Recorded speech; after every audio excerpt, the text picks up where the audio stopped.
papat. Kaget aku. Nyapa? Ngawur iki nyapa kowe iki? Iki lho, enek kursi meja makan. Heeh. Regane iki 2.700.000. Iki. Yo. Heeh. 2.500.000. Ya. Iki 2.500.000. Ya. Iki 2.100.000. Lah iki apik iki apa iki? Kuwi sing bunter kuwi ya? Heeh. Kuwi 3.500.000. Kuwi. Heeh.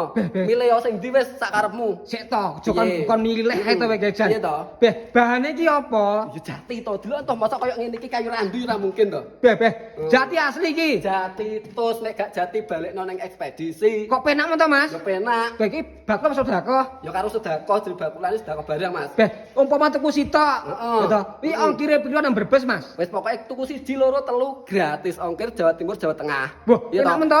Pembayaran COD, teko omah lagi dibayar. Ocot kuwi. Ya COD.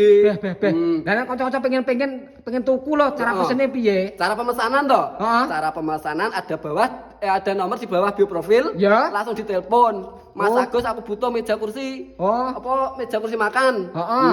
Langsung kring berangkat Cilacap, Brebes, Banyuwangi gratis ongkir. Madura gratis ongkir. Penak men to, Heeh. Harga menyesuaikan barang ya. Oke, Harga pokok mulai jati. berapa, Mas?